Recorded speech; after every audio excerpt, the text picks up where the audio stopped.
Olá, é bom ter você de volta. Espero que 2019 tenha começado bem para você. Vamos ver então as primeiras decisões publicadas agora na primeira semana de janeiro de 2019 pelo TST. A primeira decisão que vemos trata-se de um recurso ordinário em mandado de segurança que refere à discricionariedade do julgador na utilização do sistema SIMB com o PROT para pesquisa patrimonial.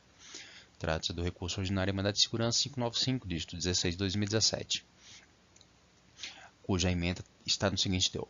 Não se configura abusivo ou violador do direito líquido e certo a decisão proferida pelo juiz da execução, quem defere pedido formulado pelo exequente de expedição de ofício ao núcleo de execução para informações do sistema SIMB-COMPROD, como meio de consecução de crédito a que se faz juízo impetrante. Compete ao juiz, em conformidade com o artigo 139, inciso 4 do CPC, a direção do processo, competindo-lhe promover todos os meios previstos em lei na busca da efetivação do crédito devido ao exequente. E em caso não há previsão legal que determine sejam acionadas as ferramentas internas SIMB e COMPROT em favor das partes, cujo uso não se apresenta como ferramenta de investigação de patrimônio de empresas executadas, como quer fazer crer o impetrante.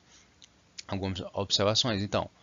Esses núcleos de execução são ferramentas, são órgãos próprios estabelecidos em alguns tribunais que visam especificamente a busca de informações acerca de grandes devedores, informações patrimoniais acerca de grandes devedores, especialmente para a configuração de grupos econômicos ou para desmascarar eventual desvio de recursos ou cotação de recursos que poderiam fazer face a eventuais execuções trabalhistas.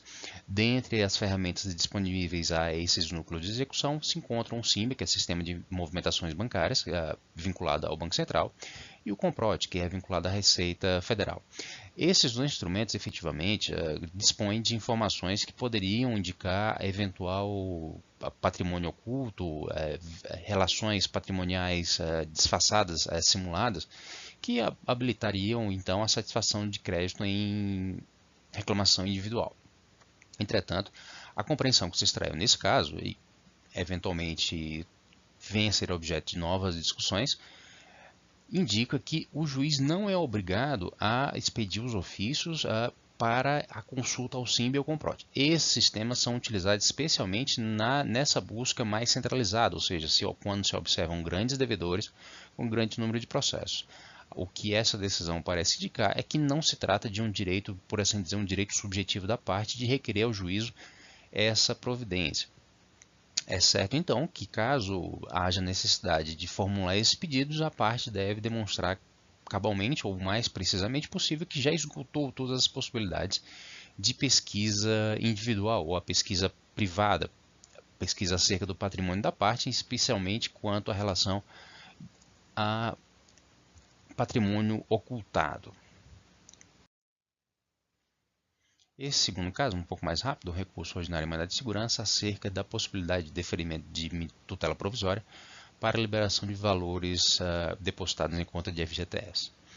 Trata-se do recurso ordinário em mandado de segurança 188, dígito 89 de 2018, no qual se confirma que o artigo 29b da Lei 8.036 estabelece que não será cabível medida liminar em mandado de segurança, no procedimento cautelar ou em qualquer outras ações de natureza cautelar ou preventiva, nem a tutela antecipada prevista nos artigos 273 e 461 do Código de Processo Civil, que implica saque ou movimentação da conta vinculada do trabalhador no FGTS. E aqui, novamente, algumas observações iniciais. De alguma sorte, ampliando ou atuando de uma forma relativamente inovadora, se tem admitido que se peça alvará, se peça a liberação de valores depositados na conta de FGTS diretamente à Justiça do Trabalho. Ordinariamente, essa competência seria da Justiça Federal. Entretanto, é possível já constatar algumas decisões que admitem essa competência também à Justiça do Trabalho, e aparentemente não apenas em casos em que haja uma reclamação trabalhista vinculada a esse pedido, mas o pedido autônomo seria essa liberação. O aspecto relevante aqui é destacar a admissão ou a prevalência desse dispositivo da Lei 8.036, que rege o Fundo de Garantia por Tempo de Serviço, confirmando da impossibilidade de tutela provisória para liberação ou movimentação dos valores depositados na conta vinculada ao trabalhador no FGTS.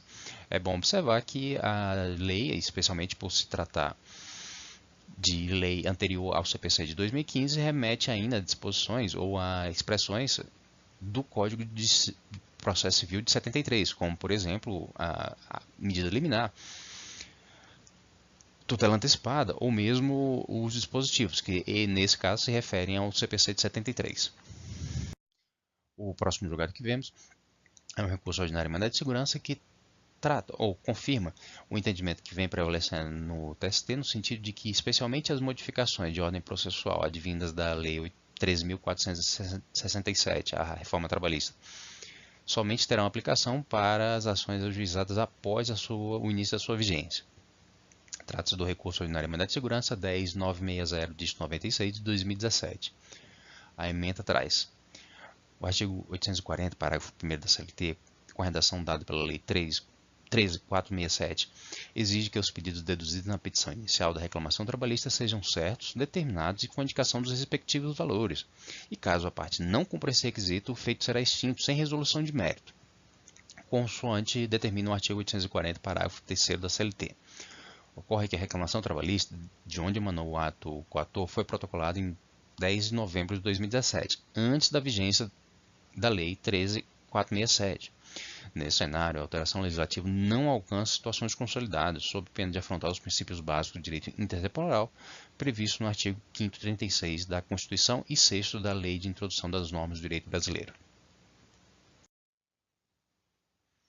Finalmente, talvez o caso mais interessante dessa semana, um recurso ordinário em ação rescisória acerca da natureza do inquérito civil público e do exercício do contraditório no curso desse procedimento. Trata-se do recurso ordinário em ação rescisória 63300 de 2008. A ementa, de forma reduzida, traz o seguinte teor. Inquérito civil tem natureza de procedimento administrativo inquisitorial, não assegurando por isso mesmo a garantia do contraditório aos investigados. Necessário é que a prova produzida no procedimento preparatório e no inquérito civil, assim como os elementos de convicção deles extraídos pelo parquet, sejam submetidos ao contraditório no processo judicial posteriormente instaurado. Os réus tiveram oportunidade de manifestar-se sobre tudo quanto constou do procedimento prévio instaurado pelo Ministério Público do Trabalho. Pôde a defesa produzir prova em sentido contrário aos documentos colacionados à petição inicial da ação rescisória. Tratando-se de um procedimento prévio à instauração de inquérito civil, inexiste acusação, declaração de culpa ou imputação de sanção aos investigados, não havendo por conseguinte obrigatoriedade, contraditório e de ampla defesa. Aqui são vários aspectos que merecem destaque. Inicialmente, o inquérito civil foi promovido pelo Ministério Público do Trabalho para a coleta de informações que autorizaram o ajuizamento da ação rescisória, especialmente para rescindir acordo homologado em juízo. Uma situação relativamente particular. Novamente, então, destacamos que o inquérito civil público se constitui como uma ferramenta, um procedimento administrativo à disposição, especialmente do Ministério Público do Trabalho, para a coleta de informações e formação de convicção acerca de eventual violação da ordem jurídica trabalhista, que habilite, eventualmente, ajuizamento de ações civis públicas ou mesmo, no caso, de ações anulatórias ou ação rescisória.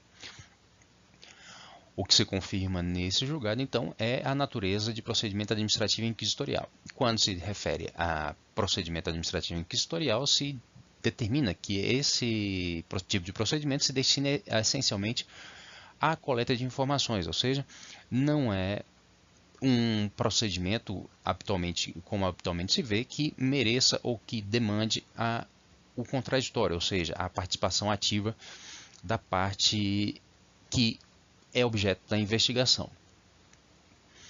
O que o processo do trabalho exige, assim como outros âmbitos do processo, é que esse inquérito, as provas obtidas e os elementos de convicção que deles foram extraídos, sejam objeto de contraditório no curso do processo judicial, ou seja, que a parte tenha a oportunidade de se manifestar expressamente acerca desses documentos e eventuais fatos apurados, além dos elementos de convicção em que se baseou a atuação do Ministério Público do Trabalho.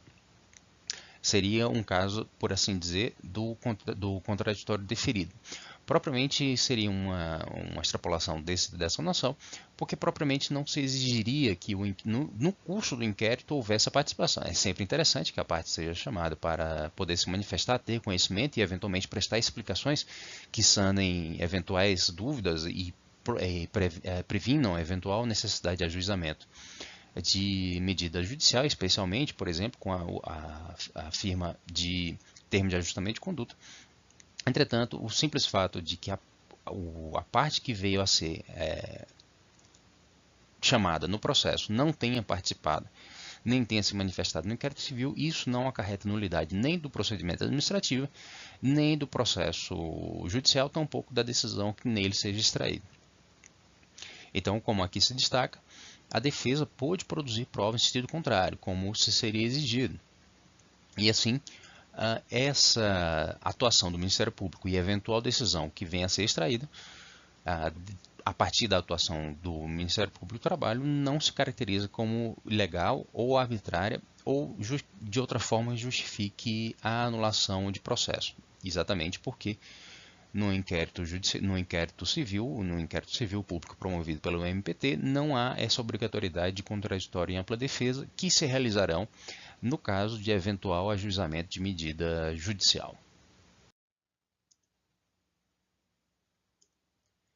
Então essas foram as decisões que nos pareceram mais relevantes, publicadas agora na primeira semana de janeiro de 2019. Se algum dos temas que surgiram nessas decisões lhe parecem interessantes, deixe indicado nos comentários e podemos preparar um vídeo próprio para tratar deles. Igualmente, se algum outro tema de direito do trabalho ou de processo de trabalho lhe chama atenção ou lhe suscite dúvida, deixe indicado e podemos preparar um vídeo nesse sentido. O link para as emendas completas desses julgados estará na descrição do vídeo. Se você ainda não é inscrito no canal, subscreva-se no botão aí abaixo e divulgue esse canal também para pessoas que você julgue que teriam interesse nesse conteúdo. Eu agradeço a sua atenção e nos vemos no próximo vídeo. Até mais.